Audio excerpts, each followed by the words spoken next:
Hello and welcome to the Borderlands by night and the news that we have finally made it with Purple, the Blight caster, into Epics. So this is level 20. He's literally just made it. I've run a couple of quests to kind of iron out some of the gremlins and the oversights on my part, and I think we're there or thereabouts now. I've been trying him in these Borderlands quests on Reaper 4, and it's been going reasonably well. I certainly wouldn't say his attacks, his crowd control is no fail, so that causes a bit of a problem against Reapers and such.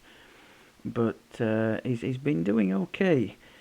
I should probably have done the quest to start with and then the waffle, because Reaper 4 there's obviously a risk. The self-healing in combat is leaving something to be desired, so there's always that risk of failure and having to restart, which obviously doesn't look great in a video. But I thought about doing the quest first, and then I thought, well, I've got to be able to tell people what's changed and what we might be trying to do in said quest. So no, we're not going to do that. So let's start at the beginning.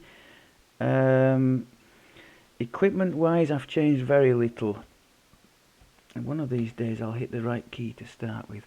So just the caster stick, it's an upgraded version of the caustic forum post we've been using all the way through for acid, spell power and crit. Extra spell points is always nice. You can see there we've got a ruby of nullification. Nullification helps both poison and negative. It's mainly the poison side we are focusing on. Yes, finally, Purple does poison. Really. And why is that? Because we've got these two spell-like abilities from the primal tree, which we've invested heavily into right off the start. And they do a mixture of acid and poison damage.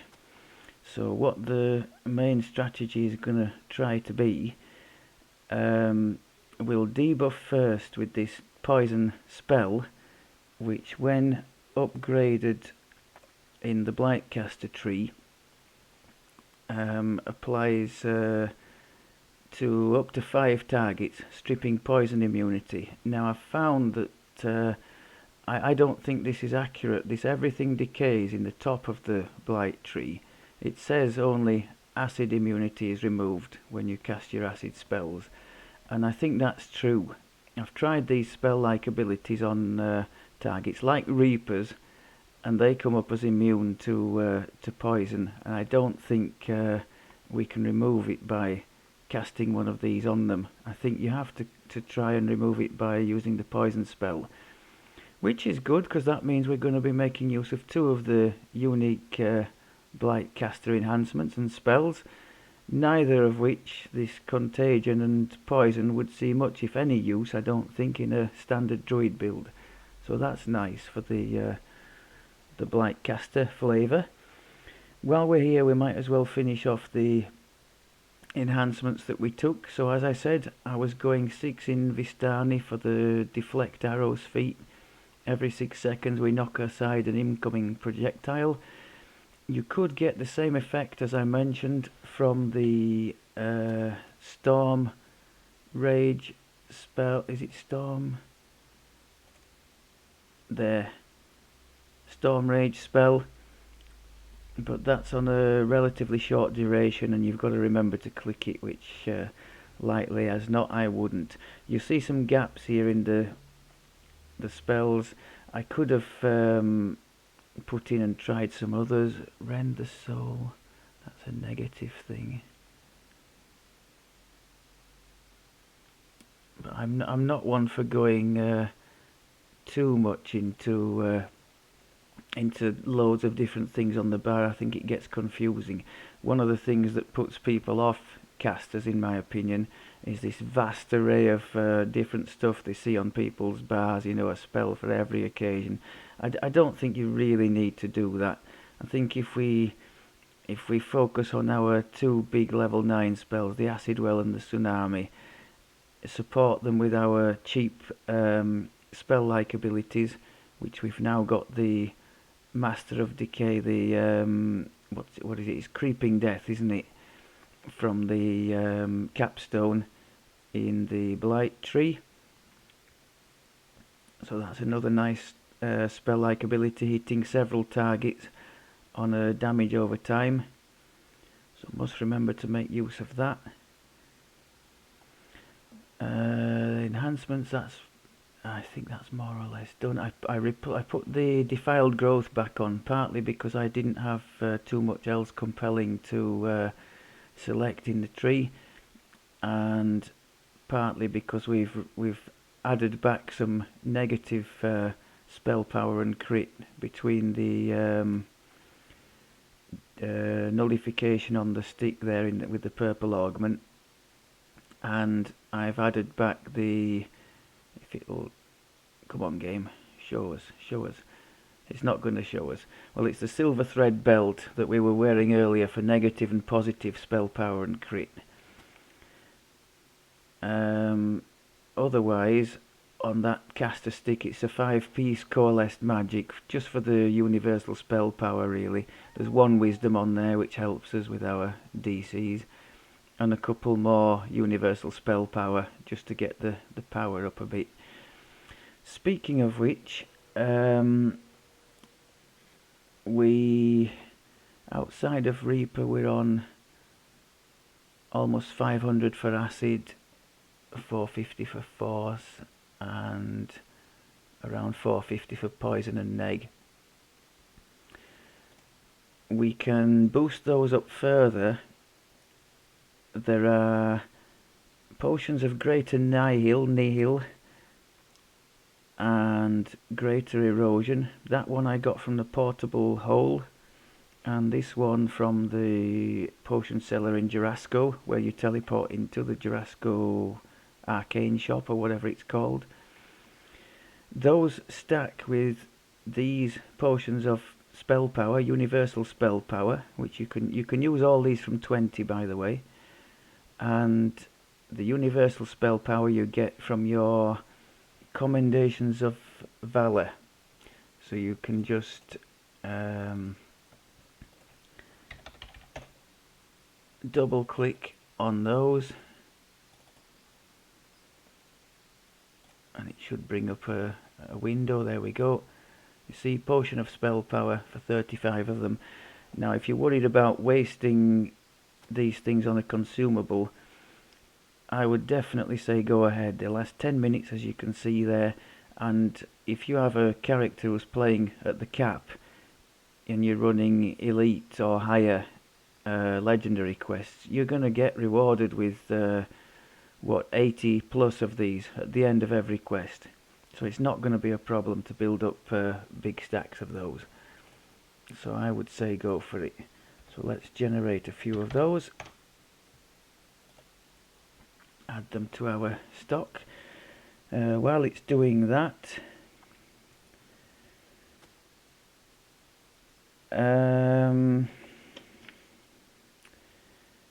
yeah, a couple of little bits we've noticed, which should be obvious anyway.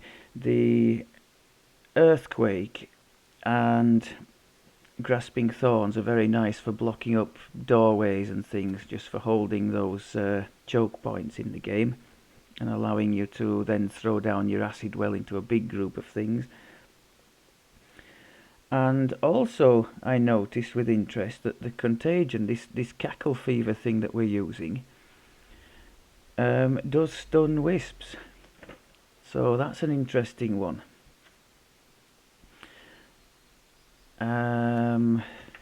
Who was it?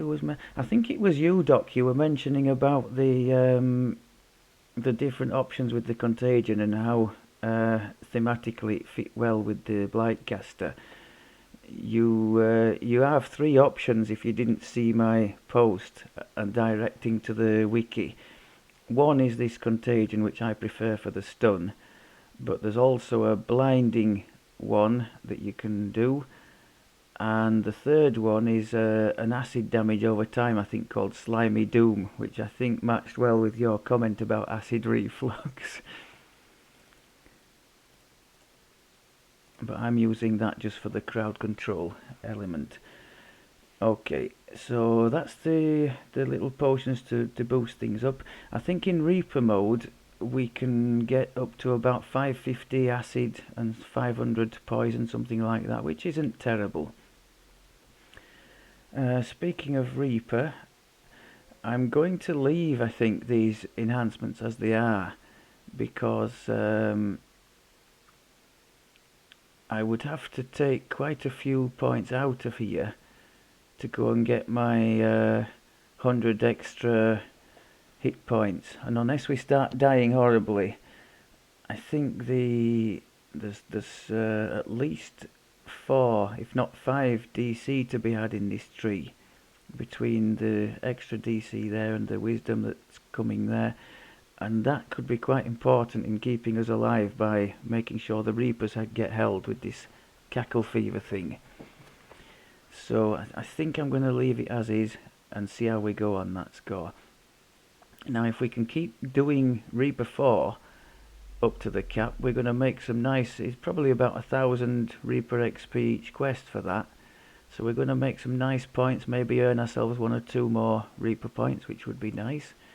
Because I don't plan to spend any time at the cap with this build, simply not because I don't enjoy it, simply because I haven't got the end gear for it, and I'm really not one for farming such things, especially not when it's not going to be his final build. His final build, or nominal final build, is the acid warlock, the tanky thing, for which I do have the gear.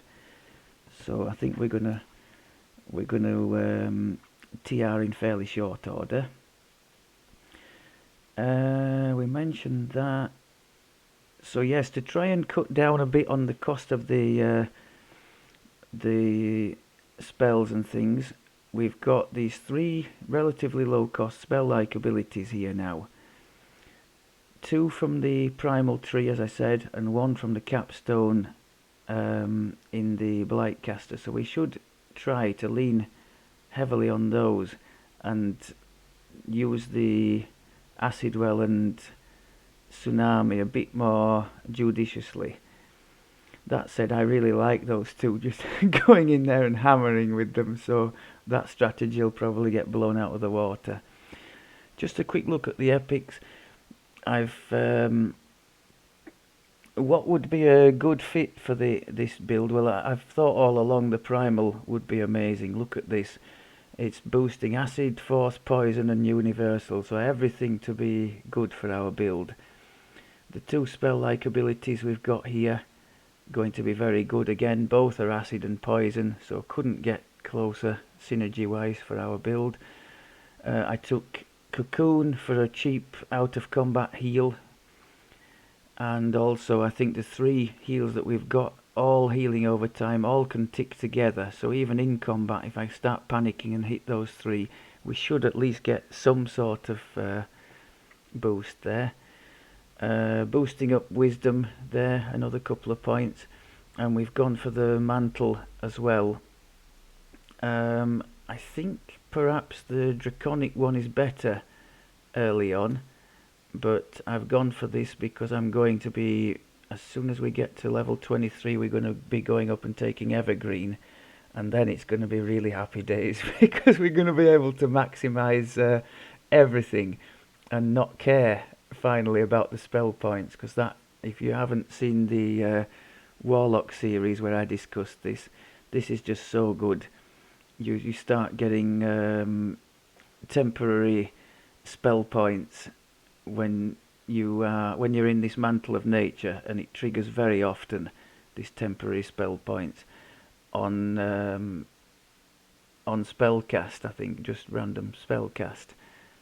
So it's just like doubling or tripling your mana pool for that quest. So suddenly we're going to have the joys of being able to roll through and really go for it with the 2 big level 9 spells we've got, throw in a load of earthquakes and that, and just not care too much about the mana. I cannot wait for that.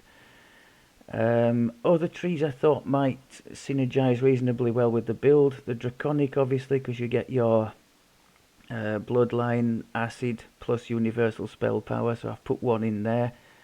So that's giving us 10 acid spell power at the moment.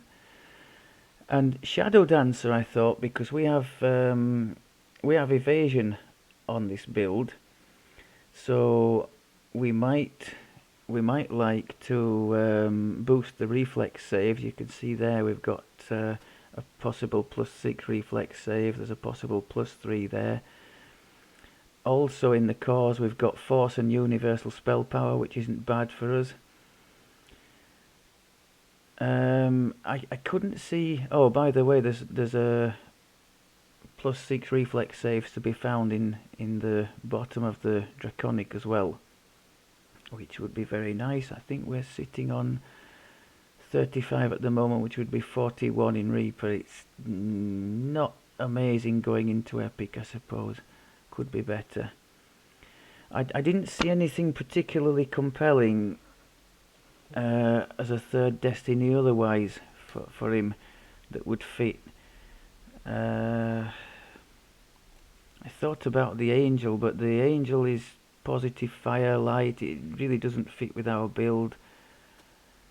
So I would be going in there really only for these wings. Now, whilst I'm sure many people do that, just to just go in there just for that, I'd like something to synergize a bit better. So, not going to do that. We're going to be looking at the Shadow Dancer in the fullness of time, I think. What to take for the main tree is an interesting one. We're going to be definitely going all the way up here with this. Where's the... Yes, this one in particular interests me. In having enlarge cost 9 fewer points, so basically for free. So we could enlarge everything, hit from massive distance and not pay any penalty for it at all. So we could open on a big bunch of things that can't even see us with the contagion to try and stun them all, and then acid well, and they've gone before they've even noticed us. That would be brokenly powerful, in my opinion. So we're going to push for that. We could get to that at level 26. As for the capstones, I've never been particularly impressed by the capstones in the tier 5 in Primal, but that's at 30 anyway, and we plan to TR, so I don't anticipate that's going to be an issue deciding which. Perhaps we could have a discussion on it in the sort of epilogue to the series, but definitely looking forward to being in there, that's for sure. And we've got some, as if we need it. I don't think we need the cheaper meta magics. Once we get the evergreen, it's going to be game on.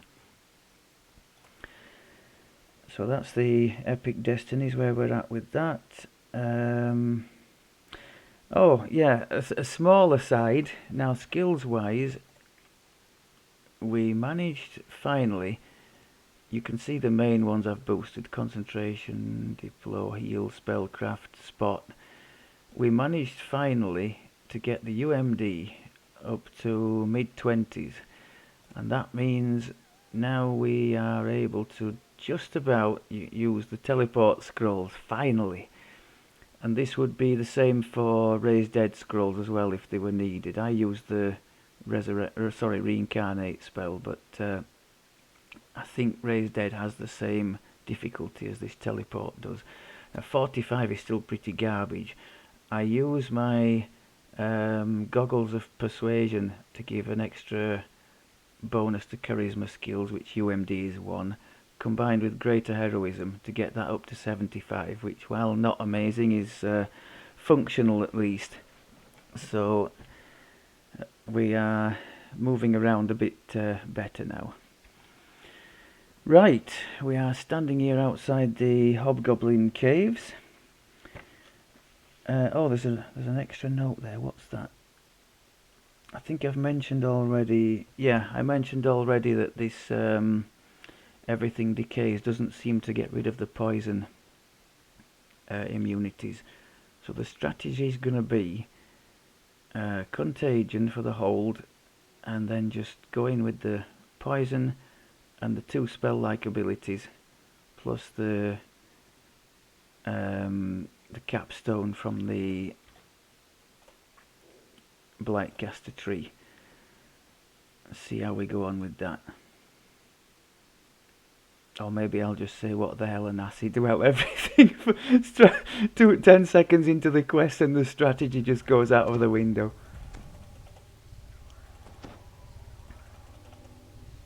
Our mantle of nature, the thorn thing from the primal, gives us a chance when we cast on a target to apply extra damage to it, and that scales up with our character level, so that's going to get better as we level.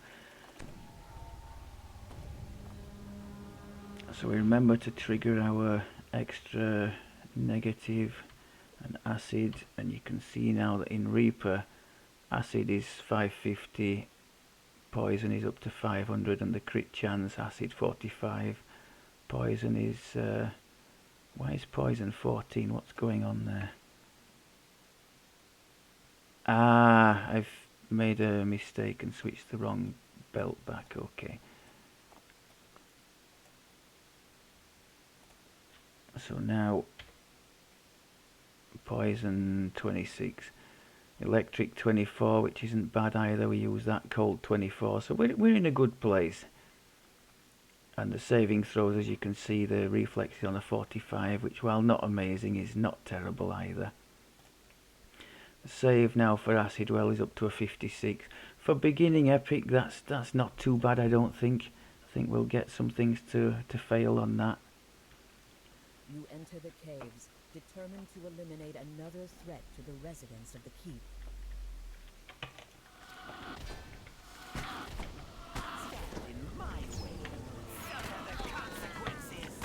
They took some beating down, didn't they? Wow. Glittering in the debris under the makeshift wooden walkway.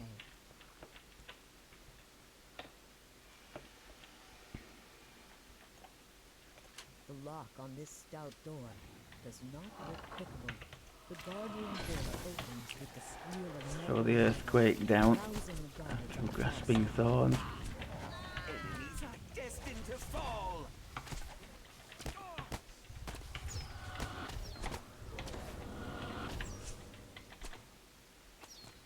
Now then, what are you doing, sir? That's not good. Let me just stay out of his way while he dies. Okay.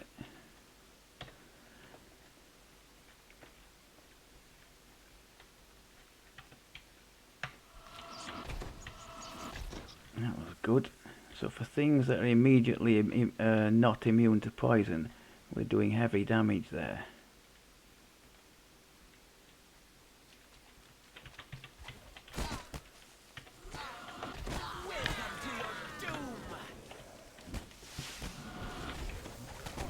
Ooh.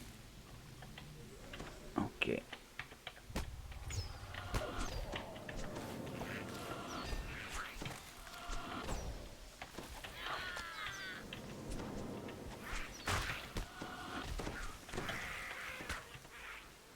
Shame, and we don't want you around.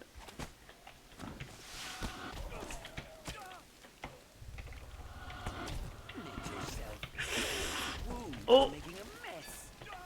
No, don't die!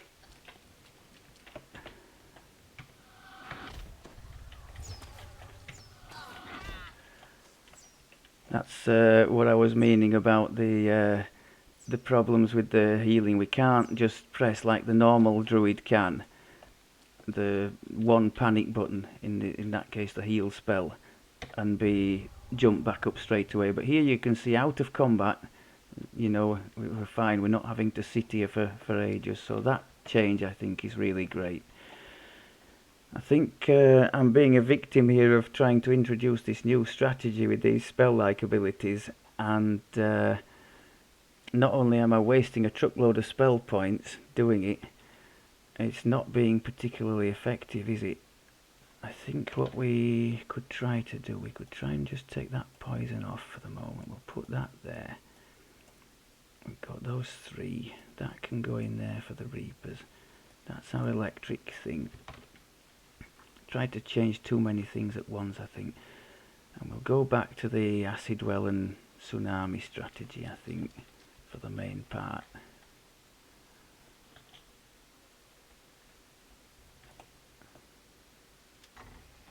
the door opens, a small goblin cries out, "Me cheap now! You go away!" The goblin falls. Looking around, you spot an Whenever entry possible, I door must to the use this chamber. carrion swarm. Look, spell cost 2. So until we get that evergreen thing going, I need to be making use of that. It's an AoE as well, so there's no excuse for not using it. Am I going the right way? Normally I would have all in the background to tell me I'm not going the right way. You guys will just have to sit and laugh as it becomes apparent I have indeed gone the wrong way.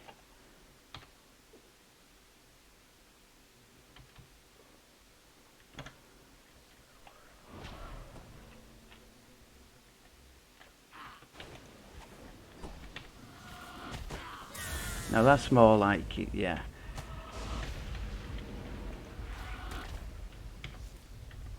Why didn't you stop? Are you immune to this or something? This heavy iron-bound door is Yes, you covered see he's with immune to the magical poison, light. and I'm not stripping it off. So when we get something like that, like a boss, we need to be able to do that, don't we? So I need to put that somewhere where I can reach it. Okay, let's try to block up the door, shall we? The door swings open on well-oiled hinges, startling the hobgoblins on the far side. Yes, now that's more like it.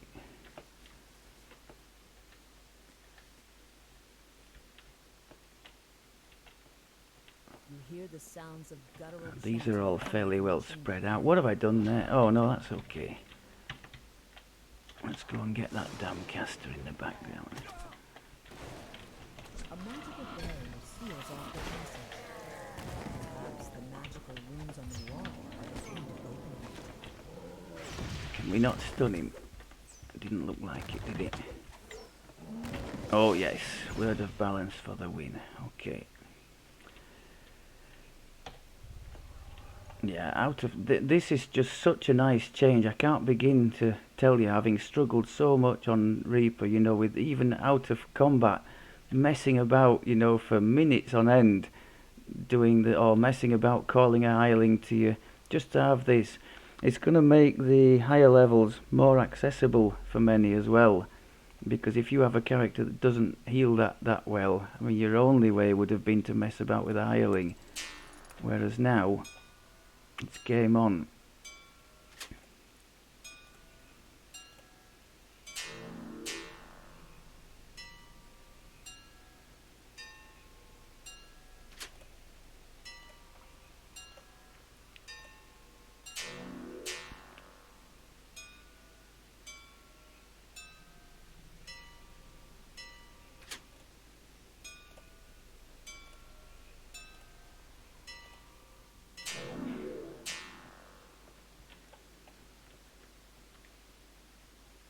Okay, gotta watch the spell points. Is there a shrine somewhere? I think there is somewhere. I found one. In fact, did I do this quest in Heroic? I think I did.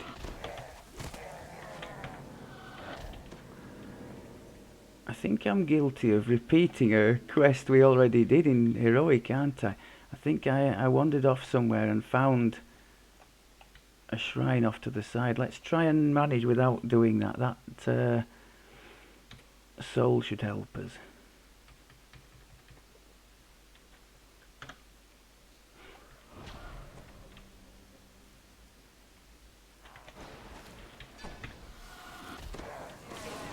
That's more like it.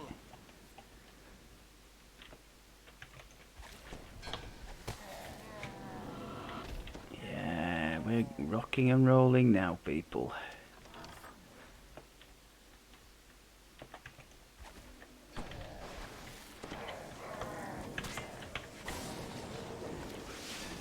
Yes, Mr. Reaper, not so clever now, are we, pal? Well, let's try the...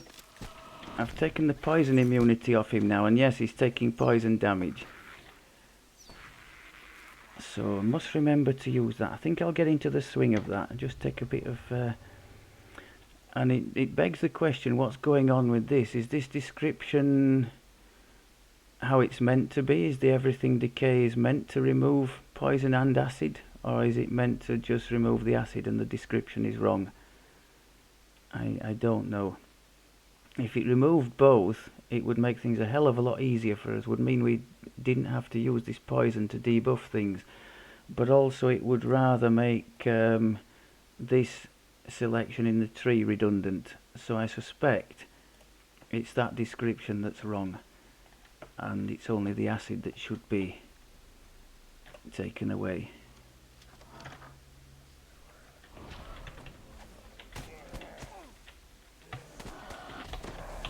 Crud, that's not good. Famine, can we hide?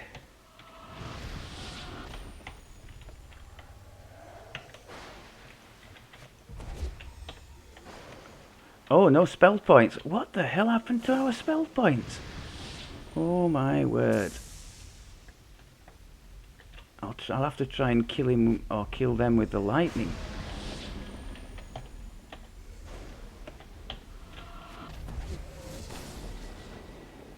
How long does the lightning last? 20 seconds we might get there. There is actually a lost soul there. Come on, kill him. I forgot I could have used my both. No, not that one. I could have used this carrion swarm. That was an oversight. How did we go from plenty to almost nothing? That wasn't very good, was it? Roll on the evergreen. So we're almost at the end. Now that's one point I forgot to mention. The Call Lightning Storm is a nice way, if a little bit of a ponderous way, because it just ticks and ticks and ticks, to conserve spell points, because for the cost of what, 39, that's with Maximize on, we can get quite a good number of charges going off. So we're going to use that for the end boss. We're going to use our Hood of Unrest for some more dodge. We're going to debuff him from the poison and use all those. Get the electric thing going, get the other electric thing going, and just hope we don't die too horribly here. Oh my god! Oh, that's not good. And he's not going to die either, is he? Now we do have the Blade of Jack Jibbers that we could use. He what dodge did we have there? We had that hood gives us 50 dodge extra, and as a standard we have 11. But he wasn't too bothered, was he? Right, so bearing in mind we only have 111 spell points left, we're gonna have to come up with something good here. Okay.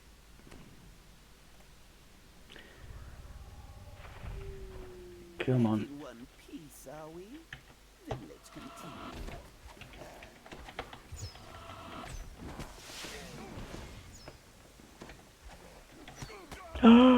Yes, we got him, we got him! I'm not too bothered about the loot, just wanted to win the quest. I don't think we're going to get this, because we're going to... Oh, yes, nice, nice.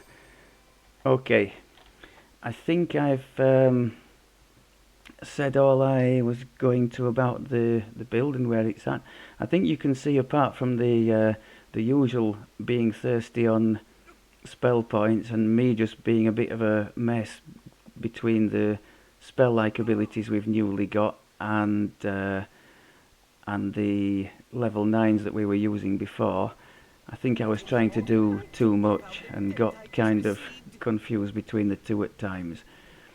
I think we'll come up with some strategies that are going to work, and from 23 certainly, when the spell point thing doesn't become as much of an issue, I think we're going to be doing quite well with this. One thing I did wonder about, given that our strategy is sort of to blast things with the acid well and the tsunami, have I done the right thing going in this primal tree, which is a super nice fit for our build? Or should I have gone in here for the dragon breath attack? I think even though lying on the ground dead at the moment. I think it was probably the right thing to do, because this is a very cheap thing. I've underused it. It's on a short cooldown. It's very cheap. It's an AoE. I must make more use of that in the quest to come, I think. Press the 1 key. Right, I'm going to get going, leave it at that. At least we got to the end, and I've been proved more or less correct. It's about 1,000 Reaper XP per quest on Reaper 4, so worth pushing, I think, if we can make it work. I certainly think we would be strolling through Reaper 1, given what we've shown there, with plenty of offense. It's just when the hits start coming in, we don't have anything to, one-click heal ourselves strongly back to somewhere like. Also, we're a bit light on the health points generally. I have a new set of gear, or some new pieces anyway, coming at 23. So I think around that time is when we're going to really start to spread our wings in terms of this journey through epics. Here's hoping. Right, I've waffled on for long enough. Thanks very much as always for looking. I'll speak to you in the next one, and during which time I will go and lick my wounds and try and resurrect somewhere. Take care.